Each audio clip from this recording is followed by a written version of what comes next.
क्या कहेंगे student club के लिए, कितने साल से आप कष्ट करते आ रहे हैं? देखिए, सबसे पहले तो मैं आपको बधाई देता हूँ, जो मेरा छठ पूजा कवरेज आपके माध्यम से पूरा गढ़वा वासी ने देशवासी देखता है। और छठ पूजा के बारे में क्या कहना है, तो छठ महापर्व के नाम से खुद फेमस है। और जब मैंने इसको 1984 में शुरू किया था, तो एकदम हम लोग बचपन को हमने शुरू किए थे, तो इसकी व्यवस्था एकदम लगन के बराबर थी। और किसी तरह से हम लोग बल्ब टांग के व्यवस्था किया था, एक भी जनरेटर गढ़वा में नहीं थी, बाहर से मंगा कर अरेंज किया। लेकिन आज दिन बीतते चला गया, आज गढ़वा का जो छठ पूजा में गर्व है कि जब छोटा पेड़ लगाया था, आज बट वृक्ष जो बनकर तैयार हो गया, जो हमारा जो अनुकूल पूरे जिला नहीं, पूरे राज्य नहीं, पूरे देश में जो करने का कोशिश कर रहा है, ये बहुत बड़ा हम लोग के हाथ की बात है कि हमने जो चीज़ लगाया आज वो बड़े पैमाने पर हो रहा है। आज कहीं भी छठ पूजा तो बोलता है कि स्टूडेंट क्लब ने शुरू किया, तो हमें भी गर्व होता है। तो मैं बता दूं कि जो छठ व्रतियों का जो सुविधा है यहाँ पर, वो छठ व्रतियों को हम लोग व्यवस्था करते हैं। दातुन का है, दूध का है, कम्बल का है, बैठने का है, रात्रि में रुकने का है, सफाई का है, धोनी का है, लाइट का, सही प्रकार व्यवस्था है। मेले में जो भूलते हैं उनके लिए भी अलग से हम लोग व्यवस्था बनाते हैं। जो अतिथि आते हैं उनको व्यवस्था कराते हैं। अलग अलग राज्य से, छत्तीसगढ़, उत्तर प्रदेश, बिहार, झारखंड, माने मध्य प्रदेश, सारे राज्य के हमारे घर में अतिथि आते हैं, तो हमारे मेला की शोभा बढ़ाते हैं। इसलिए कि चर्चित है कि गढ़वा में बने, और जो लोग मनोकामना छठ जैसे करते हैं उनकी अवश्य पूर्ण होती है। आज खरना का दिन, आज खरना के दिन है, आप देख सकते हैं कि खरना में जितना भीड़, तो कल कितना भीड़ होगा। जिला प्रशासन कितना सहयोग मिलता है? देखिए, जिला प्रशासन का जो सहयोग है हमें सुरक्षा का, वो तो हर साल मिला है, उम्मीद है कि इस साल भी मिलेगा हमें। क्या कहेंगे खरना का दिन स्टूडेंट क्लब?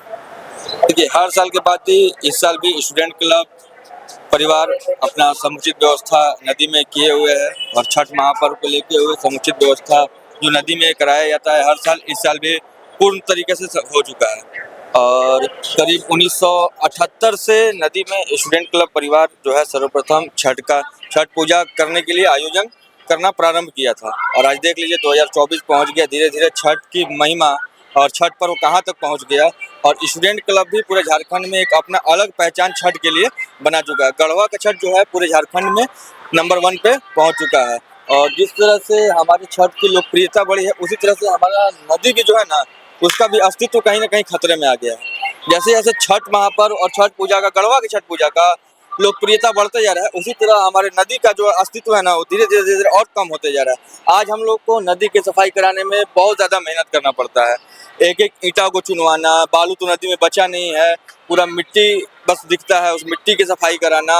और नदी में फिर आप देख लीजिए नाली का सफाई कराना, नाली कभी कभी क्या होता है कि ओवरफ्लो होकर नदी में ही बहने लगता है, तो बहुत सारा दिक्कत जो है ना, वो साल भर इस नदी पे बीतता है। और मात्र 4 दिन हम लोग इसमें मतलब मेहनत करके इसको इतना सुंदर और स्वच्छ बनाते हैं, उसके बाद फिर नदी का दुर्दशा हो जाता है। तो हम लोगों से ये भी अपील करना चाहते हैं कि नदी के बारे में लोग विचार करें, नदी के अस्तित्व को बचाने के बारे में विचार करें, और नदी को बचाने के लिए कुछ ठोस कदम यहाँ के प्रतिनिधि हो, यहाँ के जिला प्रशासन हो, वो भी कुछ कदम उठाएं कि नदी को कैसे बचाया जाए। ताकि अब देखिए, हम लोग जो है अब युवा जुड़े हैं, नए नए युवा जुड़े हैं। इससे पहले हम लोग के गार्जियन जब करते थे तो बताते थे कि नदी में बहुत ज़्यादा बालू हुआ करता था, इतना बालू होता था कि एक खंभा गाड़ते थे, दूसरा खंभा गाड़ते तक एक खंभा गिर जाता था, इतना बालू नदी में हुआ करता था। अब कैसे तो ये बन गया है कि नदी में बालू है नहीं, एकदम मट्टी भरा हुआ है पूरा।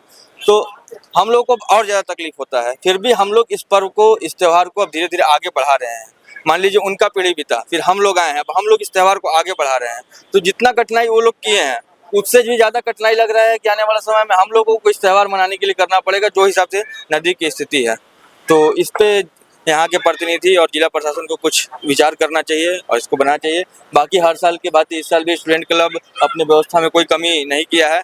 आप अपने कैमरा से दिखा सकते हैं चारों तरफ अर्घ देने जाने के लिए रास्ते की व्यवस्था, महिला को स्नान करने के बाद वस्त्र बदलने के लिए चेंजिंग रूम की व्यवस्था, और फिर एक हम लोग नया गलियारी का शुरुआत की है। जो भी मेला में घूमने आए हुए प्रवर्ती हैं और मेला में घूमने आए हुए लोग हैं, उनके आने जाने के लिए कोई भी प्रकार का दिक्कत ना हो, उसके लिए अलग से रास्ते की व्यवस्था, मेला में लाइट की समुचित व्यवस्था, साउंड की समुचित व्यवस्था, और फूल से मतलब समझ लीजिए अच्छे तरीके से पूरा मेला को सजाया गया है। मेला को सजाने में हम लोग कहीं कोई कमी नहीं छोड़े हैं, और सबका छठ अच्छा से मंगलमय बीते, यही कामना है स्टूडेंट क्लब परिवार का मेरा। क्या कहेगा खरना का दिन है? खरना का दिन बहुत ज्यादा ही हमारे बिहार झारखंड में महत्व रखता है और छठ पर्व में सबसे बेस्ट हमारा खरना रहता है, जिसका प्रसाद खाने के लिए सभी लोग आते हैं और अच्छा भी लगता है। और सर्वप्रथम हमारे गढ़वा पलामू जिला में हमारे गढ़वा का छठ पर्व बहुत ही बेस्ट है। धन्यवाद। बहुत अच्छा लगता है आज के दिन यहाँ पे। हम समझते हैं कि खरना के दिन मैंने छठ बहुत सालों तक किया है। खरना के दिन इतना भीड़ नहीं होता था, आज इतना भीड़ इकट्ठा हुआ है आज के समय में, आज के डेट में 2024 में, कि आने वाला दिन में खरना के दिन भी बहुत ज़्यादा और इससे भी बेहतर करने का प्रयास लोग करेंगे। पा रहे हैं यहाँ पे आज जो खरना का जो पर्व है, जो छठ का महापर्व मनाया जाता है, पूर्व की भांति आज हमारे गढ़वा शहर में इस वर्ष 2024 में काफ़ी बेहतर करने का प्रयास किया जा रहा है। और आए दिन हम लोग ये समझते हैं कि जो पटना के छठ घाट पे जो छठ पूजा होता है उससे बेहतर मनाने का यहाँ पे गढ़वा वासियों प्रयास करेंगे। और इस प्रयास में सारे लोग को एकजुट होकर के इसके बारे में सोचना चाहिए और बेहतर करने का प्रयास करना चाहिए। जय छठी मैया। स्टूडेंट क्लब बहुत ही अच्छा क्लब है और बहुत ही सराहनीय काम और वर्किंग जो भी है बहुत सराहनीय काम हुआ है। छठ व्रतियों को हार्दिक शुभकामनाएं देता हूँ।